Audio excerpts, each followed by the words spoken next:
Selamat berjumpa kembali saudara-saudari yang dikasihi Tuhan, mengasihi Tuhan Yesus Kristus. Puji kepada Tuhan untuk hari yang Tuhan berikan kepada kita. Saya juga akan berbagi melanjutkan masih di Wahyu pasal yang ke-6 ya. Kembali kitab Wahyu adalah kitab yang tidak dibaca oleh sebagian orang Kristen ya. Sedangkan kembali kitab Wahyu ini adalah kitab yang justru dikhususkan oleh Tuhan bagi para pendeta, pastor agar dibacakan, diajarkan kepada jemaatnya. Sebelum saya lanjutkan, saya akan berdoa terlebih dahulu. Bapa di surga, hamba mengucap syukur. Terima kasih Tuhan untuk hari ini. Engkau begitu baik, sangat amat baik. Ajar kami mengucap syukur melalui kehidupan kami. Ajar kami juga boleh menyadari hari ini ada karena anugerah Tuhan. Dan besok juga ada, dan hari-hari depan ada karena Tuhan berencana di dalam hidup kami. Ampuni untuk segala dosa kami Bapa. Sempurnakan kehidupan kami, perbaharui. Buatlah kami menjadi semakin dewasa di dalam iman dan perbuatan. Ampuni untuk segala dosa kami Tuhan. Berikan berkat surgawi-Mu ketika kami juga boleh membaca, merenungkan firman-Mu. Berikan pertolongan-Mu agar kami juga boleh mengerti dan tinggal di dalam kebenaran-Mu. Dalam Yesus hamba boleh berdoa dan mengucap syukur. Amin. Oke saudara, saya akan melanjutkan dari Wahyu pasal yang ke-6. Kembali Wahyu ya, Wahyu adalah satu kitab yang seharusnya justru dibacakan dan diajarkan oleh para pendeta atau pastor Kristen kepada jemaatnya. Tetapi itu tidak terjadi. Justru ada yang sebagian menghindari kitab Wahyu. Dan kalaupun ada bagian dari kitab Wahyu yang dikotbahkan, hanya bagian yang dicomot-comot.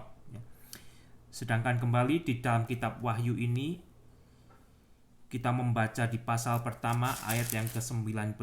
Kitab Wahyu ini berisi dengan sendirinya adalah garis besar isi daripada kitab Wahyu itu sendiri, yang mana Yohanes diperintahkan untuk menuliskan sebagai berikut. Karena itu tuliskanlah apa yang telah kau lihat.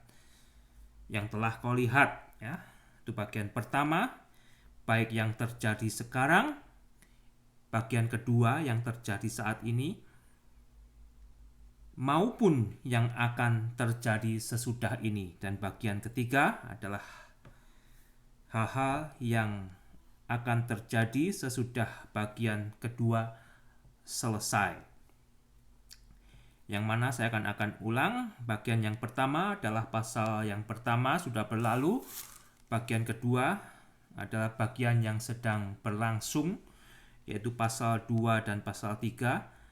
Kehidupan daripada sejarah gereja Tuhan yang masih berlangsung.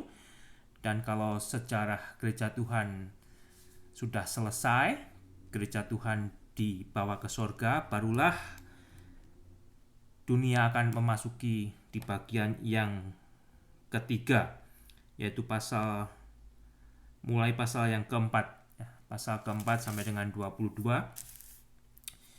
Pasal keempat dan pasal kelima Anda bisa membaca di mana gereja Tuhan sudah dibawa ke sorga, sudah di sorga. Dan di pasal 5 gereja Tuhan sudah menyanyikan nyanyian baru yang berbunyi demikian. Dan mereka menyanyikan suatu nyanyian baru, katanya, engkau layak menerima gulungan kitab itu dan membuka meterai-meterainya, karena engkau telah membeli dengan darahmu,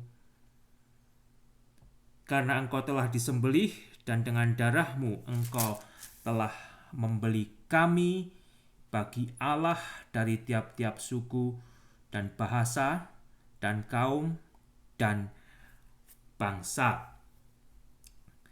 Dan mulai pasal yang ke-6 sampai ke-19 adalah masa di mana Yohanes dibawa untuk melihat kembali ke bumi. Masa tribulasi dahsyat, masa siksaan dahsyat yang dicatat di dalam Matius 24-21 juga disebut sebagai 70 minggu dari kitab Daniel atau masa kesusahan Yakub, di mana yang dicatat di pasal 6 sampai dengan pasal 19 akan terjadi selama 7 hari. Disitulah murka Allah ditimpakan, dicurahkan ke bumi ini, ke dunia ini. Dunia bumi yang diisi oleh manusia-manusia yang menolak penciptanya, yang menentang penciptanya, yang berani kepada penciptanya. Jadi pasal 6 sampai dengan pasal ke-19 isinya adalah penumpahan murka Allah atas bumi ini. Itu yang terkadang tidak disukai untuk dikhotbahkan oleh sebagian pendeta atau pastor. Kok mengkhotbahkan murka Allah? Nanti tidak ada yang mau mendengarkan. Kok menunjukkan murka Allah? Selain Allah adalah kasih, saudara, Allah juga adalah Allah yang adil. Di dalam kasih dan keadilan Allah, murka Allah akan ditimpakan bagi manusia yang tidak mau bertobat, bagi manusia yang hidup di dalam dosa. Dan masa ini, saudara, yang dicatat di dalam pasal 6 sampai dengan 19 adalah masa di mana murka Allah dicurahkan ke atas bumi.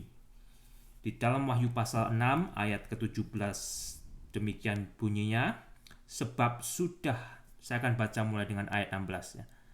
Wahyu 6, 16, 17. Dan mereka berkata kepada gunung-gunung dan kepada batu-batu karang itu, runtuhlah menimpa kami, dan sembunyikanlah kami terhadap Dia yang duduk di atas tahta dan terhadap murka Anak Domba itu. Sebab sudah tiba hari besar murka mereka, dan siapakah yang dapat bertahan? Jadi mulai pasal ke-6 sampai dengan 19 adalah masa di mana murka Allah ditumpahkan ke bumi ini, dimulai dengan dibukanya meterai yang pertama ya, dengan dibukanya meterai yang pertama. Kitab Wahyu ini, saudara, kalau Anda ikuti seperti yang apa dicatat di dalam pasal pertama ayat 19, Anda bisa mengikuti kronologinya ya, kronologinya. Kalau hanya dicomot-comot, Anda tidak akan bisa menemukan sambungannya ya, akan tercerai-berai ya. Teks yang sudah jadi akan jadi preteks. Jadi cobalah kalau Anda belum pernah belajar dari kitab Wahyu seperti yang diberikan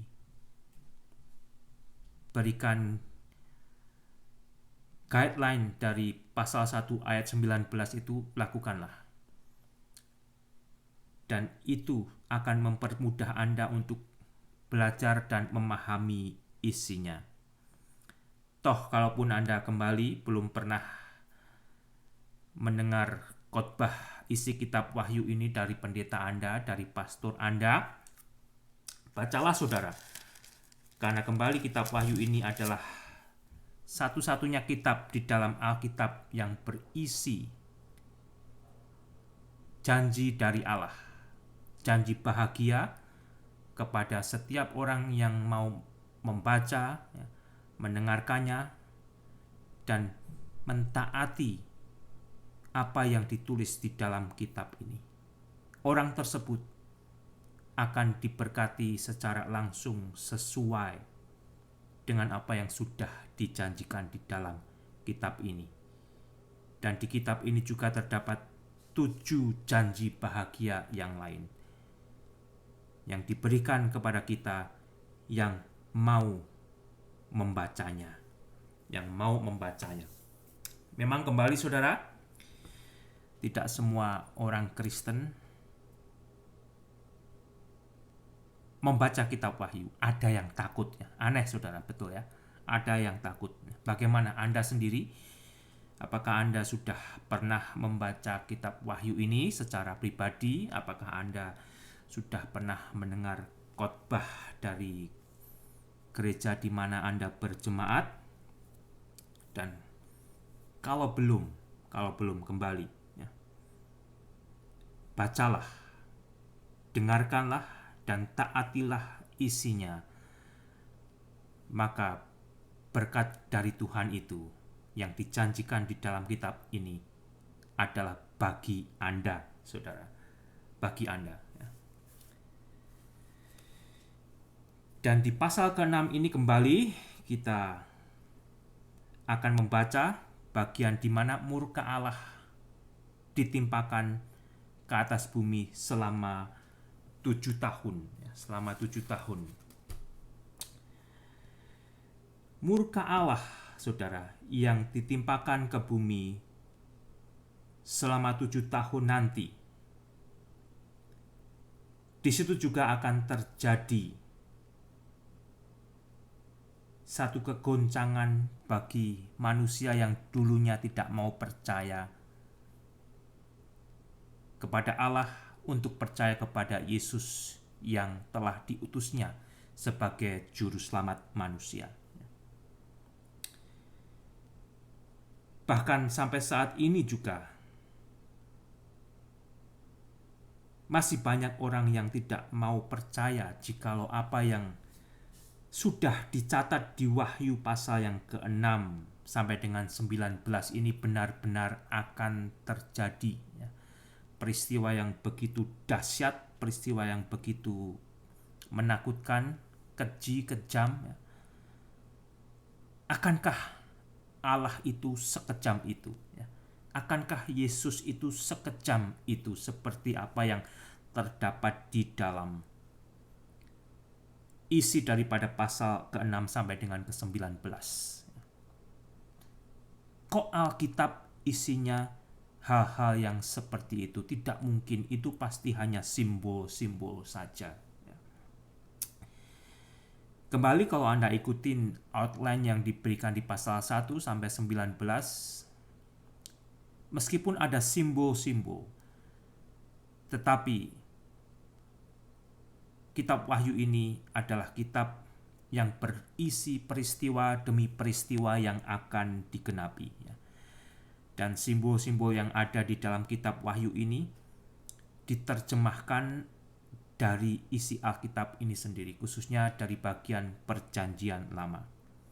Kitab Wahyu ini banyak berisi daripada firman Allah yang terdapat di dalam Perjanjian Lama ya. Dan kalau Anda sudah membaca Perjanjian Lama beberapa kali, Anda akan teringat bagian-bagian yang ditulis di dalam kitab Wahyu ini. Dan di dalam masa 7 tahun murka Allah atau siksaan dahsyat itu, bangsa Israel akan dibangunkan juga dari tidurnya. Bangsa Israel akan mengalami pertobatan besar, pertobatan massal. Di dalam Roma pasal yang ke-11 ayat 26 berbunyi demikian. Dengan jalan demikian seluruh Israel akan diselamatkan, seperti ada tertulis, dari Sion akan datang penebus, ia akan menyingkirkan segala kefasikan daripada Yakub. Untuk mengerti dengan jelas, silakan Anda baca dari Roma pasal 9 sampai dengan pasal 11, di mana di situ berisi pertobatan Israel yang akan terjadi di masa 7 tahun tribulasi dahsyat tersebut, saudara. Ya. Selain itu, dengan adanya masa tribulasi dahsyat selama 7 tahun, bumi ini akan dibersihkan dari dosa. Bumi ini akan dibersihkan dari dosa untuk mempersiapkan kerajaan Allah yang akan segera datang di bumi ini. Ya. Tidakkah Tuhan Yesus mengajarkan doa kepada murid-muridnya, "Datanglah kerajaanmu di surga seperti di bumi ini." Saat itulah, saudara, doa tersebut akan terjawab. Ya. Di Wahyu pasal 20 itu adalah jawaban doa tersebut. Kerajaan Allah yang akan didirikan dan dipimpin oleh Yesus sebagai penguasa, raja di atas segala raja, dan berlangsung selama 1000 tahun. Itu pun bukan simbolik, saudara, akan dipenuhi sebagaimana apa yang dicatat di dalam Wahyu pasal yang ke-20. Kembali mungkin Anda belum percaya, ya. Anda tidak percaya, Anda mengatakan pasti itu hanyalah simbolik.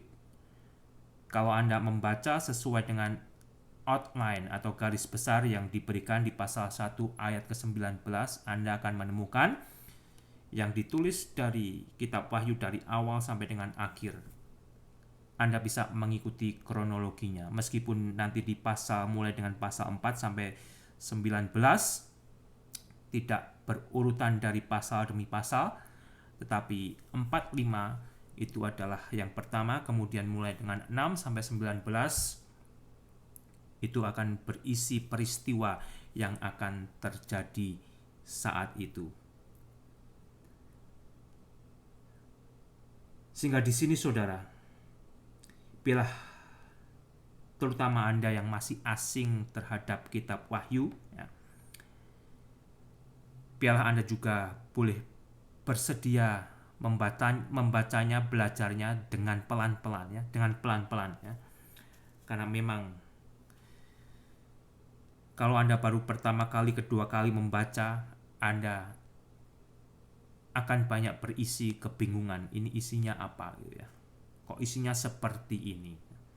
Tetapi kalau Anda baca ulang dan kembali, ingat, ya, patokannya, pegangannya pasal 1 ayat 19 itu di dalam Anda melihat, belajar, dan mempelajari kitab Wahyu ini.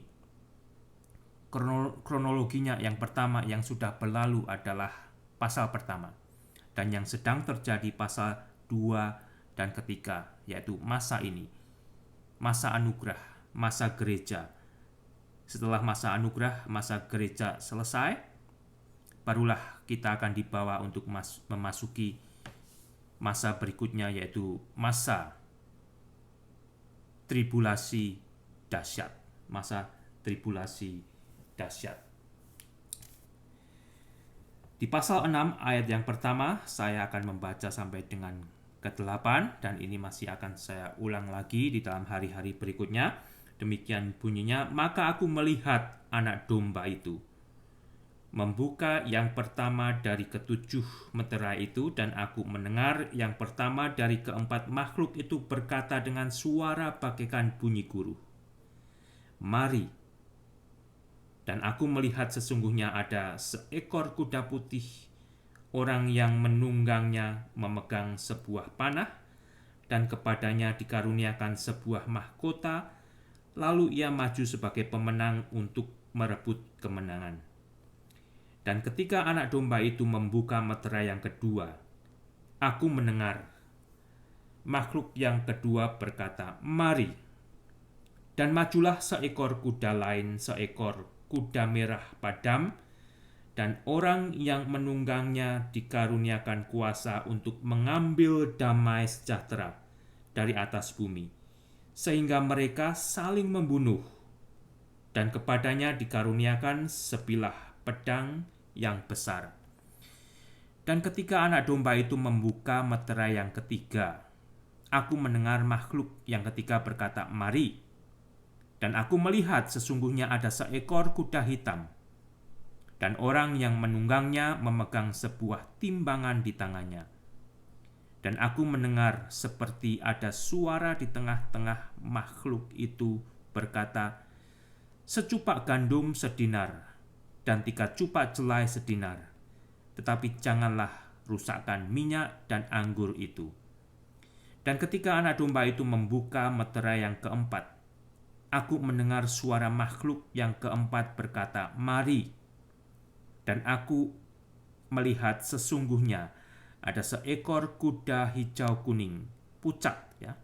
Dan orang yang menungganginya bernama Maut, dan kerajaan maut mengikutinya, dan kepada mereka diberikan kuasa atas 1/4 dari bumi untuk membunuh dengan pedang, dan dengan kelaparan, dan sampar, dan dengan binatang-binatang buas yang di bumi. Kalau jumlah manusia di bumi 8 biliar, 2 biliar akan dibunuh oleh penunggang kuda hitam dan pengikutnya ini. Satu gambaran yang mengerikan. Satu gambaran yang mengerikan. Kembali di pasal 6 ayat yang pertama dan kedua. Yang pertama di situ saudara kita tadi membaca ada kuda putih. Dan yang kedua di bagian pasal 3 dan keempat, di situ ada kuda yang berwarna merah. Dan kuda yang ketiga, pasal 5 dan 6, berwarna hitam. Dan kuda terakhir, kuda keempat, di pasal 78 adalah kuda yang berwarna pucat, hijau kuning. Tetapi justru yang warnanya pucat itu kita melihat satu deskripsi yang paling mengerikan. Paling mengerikan. Mereka akan membunuh 1/4 dari manusia yang ada di bumi ini. Kuda putih, saudara, yang terdapat di pasal 6 ayat pertama dan kedua, saya akan baca lagi. Maka aku melihat anak domba itu membuka yang pertama dari ke-7 meterai itu, dan aku mendengar yang pertama dari keempat makhluk itu berkata dengan suara bagaikan bunyi guruh, "Mari." Dan aku melihat sesungguhnya ada seekor kuda putih, dan seorang yang menungganginya memegang sebuah panah. Dan kepadanya dikaruniakan sebuah mahkota. Lalu ia maju sebagai pemenang untuk merebut kemenangan. Penunggang kuda putih ini memegang panah, tetapi tidak membawa anak panah. Dia diberi sebuah mahkota Stefanos, mahkota yang terbuat dari anyaman tumbuh-tumbuhan, dari ranting-ranting yang ada daunnya. Dan dia maju sebagai pemenang untuk merebut kemenangan. Tetapi kemenangan tersebut tidak menggunakan anak panah. Panah yang dia bawa, busurnya, menunjukkan bahwa dia adalah seorang pemimpin. Tetapi dia bisa mendapatkan kedudukannya dan keluar sebagai pemenang tanpa kekerasan yang dia lakukan, tanpa peperangan yang dia sendiri lakukan. Satu tokoh pemimpin yang pandai untuk menggunakan keahlian dalam bicara dan berdiplomasi. Kalau Anda sekarang disuruh milih ya tokoh yang seperti itu, ya, siapa ya kira-kira tokoh yang pantas patut untuk bisa menjadi pemimpin dunia yang akan membawa dunia ini kepada kedamaian? Ya, kira-kira siapa, saudara? Ya, kalau istilahnya para pemimpin yang suka bertengkar, ya, suka ribut, diktator, ya tidak bisa. Ya. Mereka tidak akan diterima oleh bangsa-bangsa lain. Tetapi tokoh ini, mereka akan memenangkan, merebut suara, mengambil alih kekuasaan tanpa menggunakan kekerasan yang dia lakukan sendiri. Ya. Tokoh yang karismatik, kira-kira siapa, saudara? Ya. Seorang tokoh yang akan diterima oleh manusia di bumi ini sebagai pemimpin yang mereka idamkan, ya, yang mereka harapkan untuk menyembuhkan permasalahan yang ada di bumi ini. Ya. Terutama saat ini juga dunia ini masih bergumul secara global, ya, dengan COVID yang sudah terjadi sekitar 1 tahun, mendekati 1 tahun.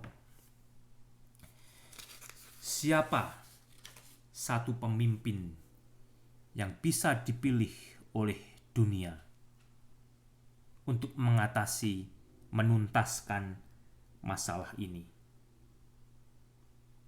Dialah, saudara, penunggang daripada kuda putih ini. Tentunya, saudara, penunggang kuda putih dari pasal yang ke-6 ayat kedua tidak sama dengan penunggang kuda putih yang terdapat di pasal yang ke-19 ayat yang ke-11. Ya.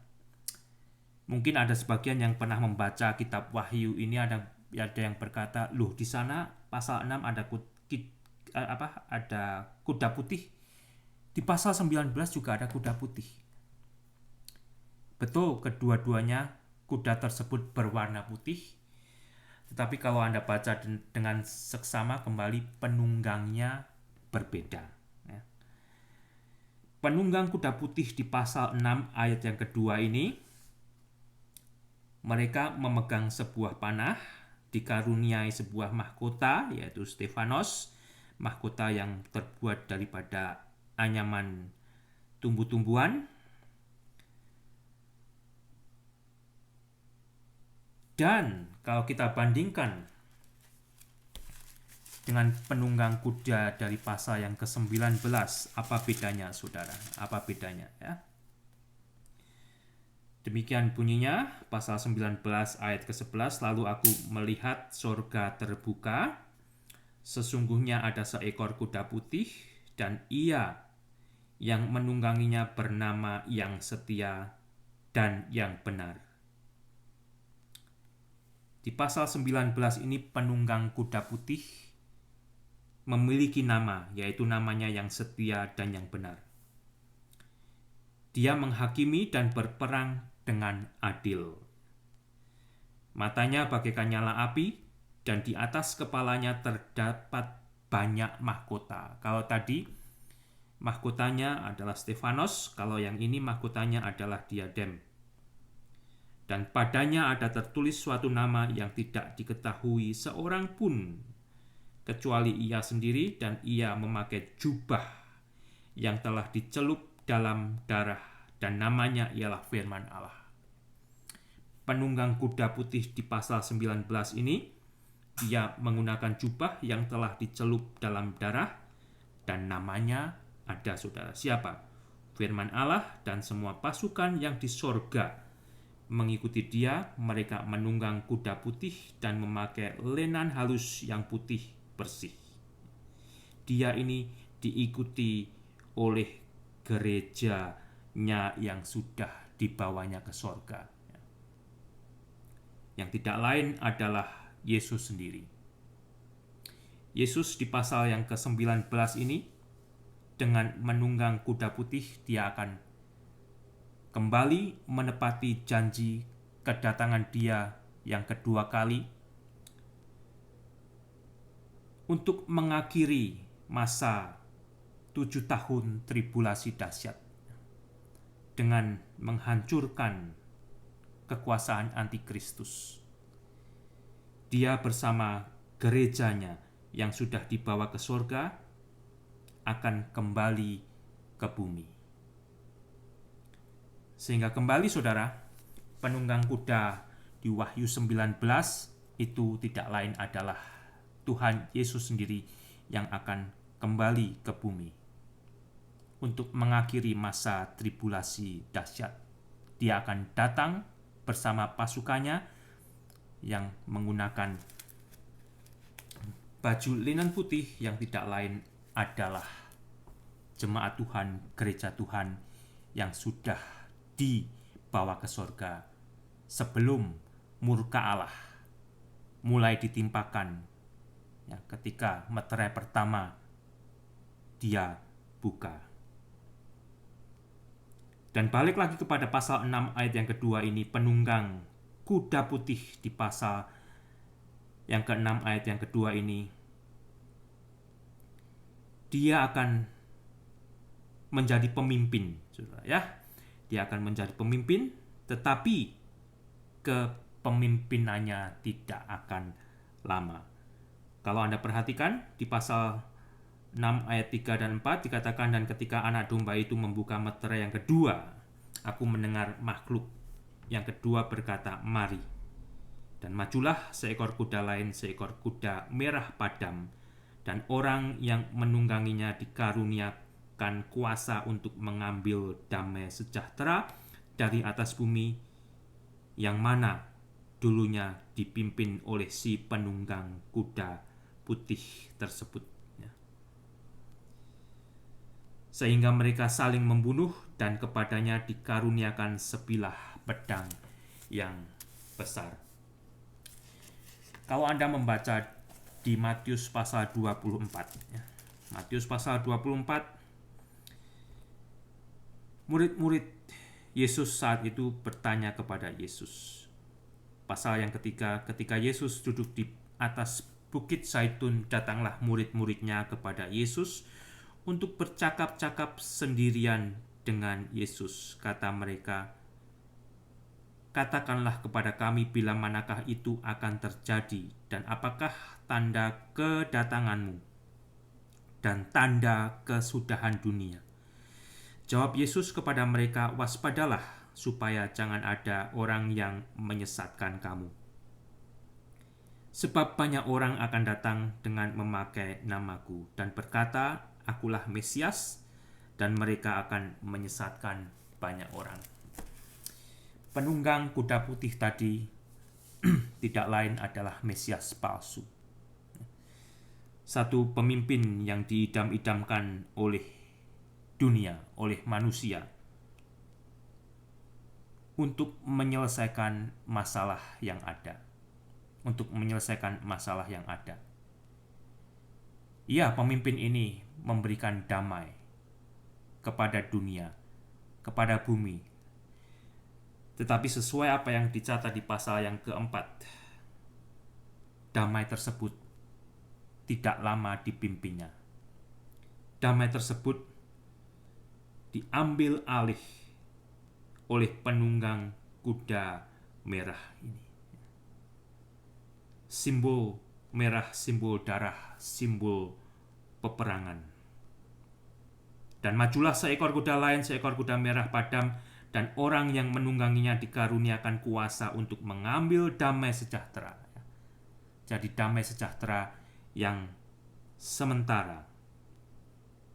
Damai sejahtera yang diidam-idamkan oleh manusia yang dia harapkan telah menjadi solusi bagi dunia, ternyata dirampas oleh penunggang kuda merah ini. Sehingga akhirnya mereka saling membunuh. Dan kepadanya dikaruniakan sebilah pedang yang besar. Terjadilah perang, saudara. Terjadilah perang. Kamu akan mendengar, balik ke Matius pasal 24 ayat yang ke-6 dikatakan, kamu akan mendengar deru perang atau kabar-kabar tentang perang. Namun berawas-awaslah, jangan kamu gelisah, sebab semuanya itu harus terjadi, tetapi itu belum kesudahannya. Sebab bangsa akan bangkit melawan bangsa, dan kerajaan melawan kerajaan. Akan ada kelaparan dan gempa bumi di berbagai tempat. Kuda hitam, kalau saudara perhatikan, disitulah terjadi kelaparan. Dan aku mendengar seperti ada suara di tengah-tengah keempat makhluk itu berkata, secupak gandum sedinar dan 3 cupak jelai sedinar, tetapi janganlah rusakkan minyak dan anggur itu. Saat itulah masa kelaparan besar akan terjadi.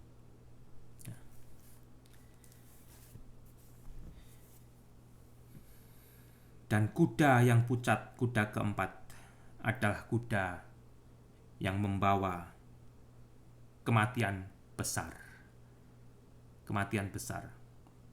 Kalau saudara perhatikan, saudara, mulai pasal ke-4, mulai pasal ke-4 sampai pasal ke-22, tidak lagi Anda mendengar tentang adanya gereja Tuhan, jemaat Tuhan. Karena apa? Gereja Tuhan atau jemaat Tuhan sudah selesai di pasal kedua dan ketiga. Dan kita membaca dan menjadi tahu di pasal keempat dan pasal kelima, gereja Tuhan itu sudah diangkat ke sorga. Sudah diangkat ke sorga. Sebagaimana janji Tuhan yang Tuhan sendiri katakan kepada murid-muridnya. Di dalam Yohanes pasal 14. Yohanes pasal yang ke-14, ayat pertama, janganlah gelisah hatimu, percayalah kepada Allah, percayalah juga kepadaku. Di rumah Bapakku banyak tempat tinggal. Jika tidak demikian, tentu aku mengatakannya kepadamu, sebab aku pergi ke situ untuk menyediakan tempat bagimu. Dan apabila aku telah pergi ke situ dan telah menyediakan tempat bagimu, aku akan datang kembali dan membawa kamu ke tempatku, supaya di tempat di mana aku berada, kamu pun berada.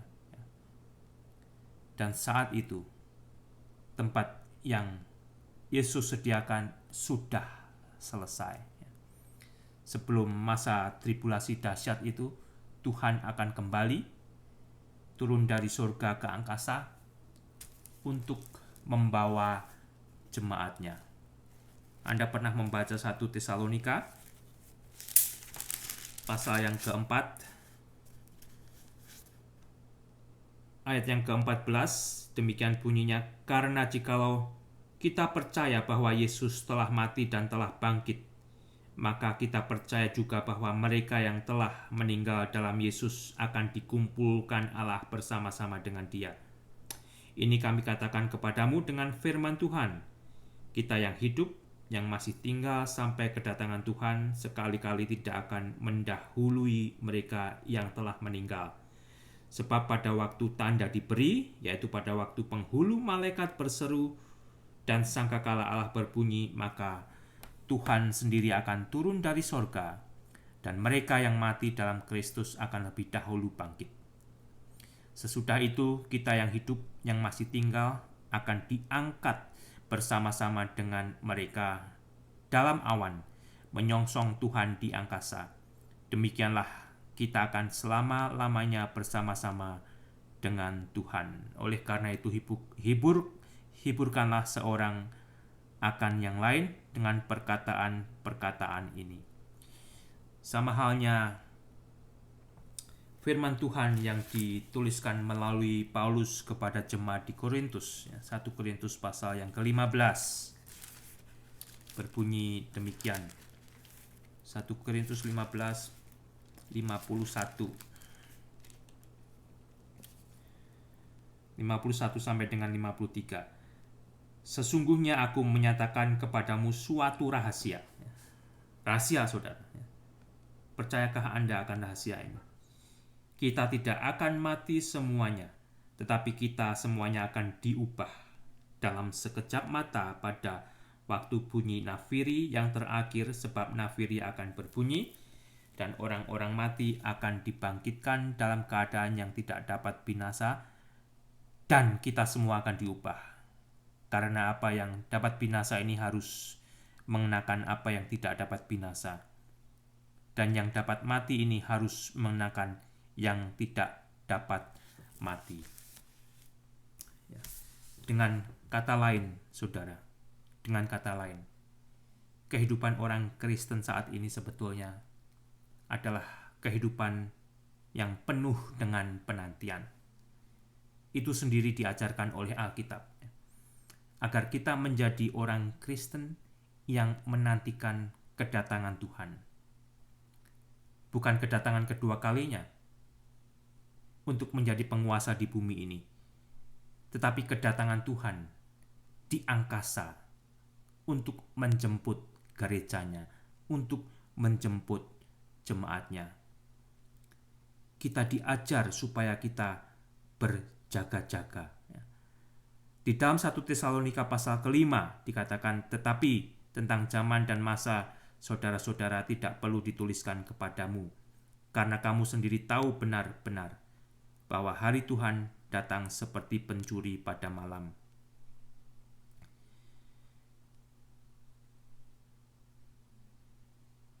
Apabila mereka mengatakan semuanya damai dan aman, maka tiba-tiba mereka ditimpa oleh kebinasaan, seperti seorang perempuan yang hamil ditimpa oleh sakit bersalin.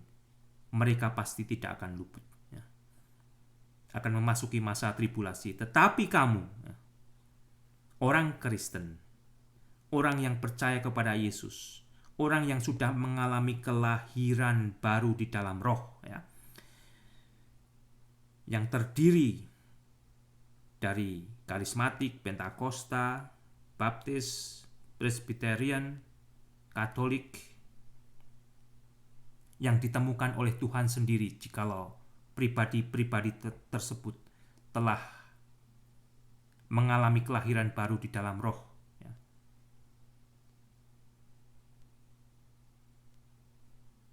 Adalah jemaat Tuhan yang dikatakan tidak hidup di dalam kegelapan, sehingga hari itu tiba-tiba mendatangi kamu seperti pencuri. Karena kamu semua adalah anak-anak terang dan anak-anak siang. Kita bukanlah orang-orang malam atau orang-orang kegelapan. Sebab itu baiklah jangan kita tidur seperti orang-orang lain, tetapi berjaga-jagalah dan sadar. Sebab mereka yang tidur waktu malam, dan mereka yang mabuk waktu malam. Tetapi kita, saudara, yang adalah orang-orang siang, baiklah kita sadar, berbaju sirahkan iman dan kasih, dan berketopongkan pengharapan keselamatan. Karena Allah tidak menetapkan kita untuk ditimpa murka, tetapi untuk beroleh keselamatan oleh Yesus Kristus Tuhan kita. Kita masing-masing yang sudah mengalami kelahiran baru di dalam roh, hidup baru di dalam Tuhan Yesus Kristus. Tidak peduli dari gereja mana Anda, dari gereja mana saya. Asal Tuhan Yesus Kristus sendiri telah menyetempel kita, memberikan sertifikat jikalau saya dan saudara adalah jemaatnya, gerejanya, yang sudah mengalami kelahiran baru. Kita tidak akan ditimpa oleh murka Allah. Tetapi mereka yang hanya menjadi Kristen secara lahiriah, mereka akan memasuki masa di mana murka Allah akan ditimpakan. Ya. Mungkin Anda yang mendengar saat ini masih ada yang belum percaya. Ya. Kalau hal ini akan digenapi, saudara, janganlah Anda nanti kaget kalau Anda masuk di masa tribulasi itu karena Anda belum mengalami kelahiran baru di dalam Roh Kudus. Ya. Dan kekristenan Anda adalah kekristenan yang masih secara lahiriah, secara membership, ya, secara iuran istilahnya begitu ya, secara organisasi. Tetapi Anda sendiri sebenarnya belum mengalami kelahiran baru. Dan saat ini, saudara, waktunya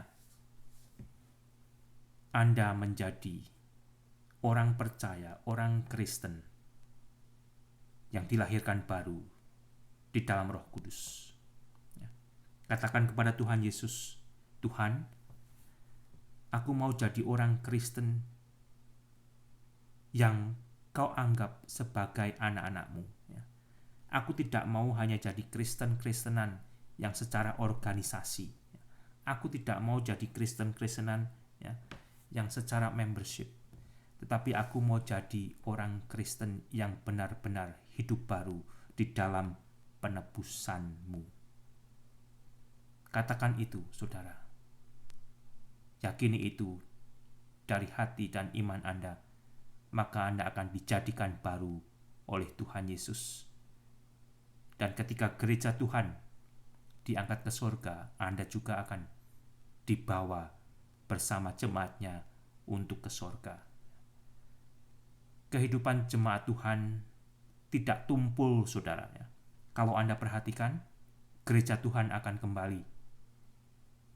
Dan di surga pun gereja Tuhan melayani dan bernyanyi bagi Tuhan. Jadi saat ini, jadi orang Kristen pun jangan tumpul. Berapi-apilah. Kasihilah Tuhanmu, Juru Selamatmu. Layanilah Dia dengan segenap hati.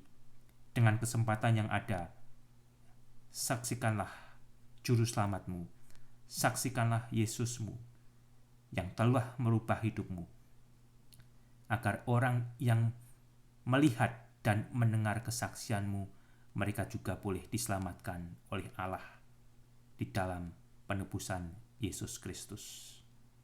Amin.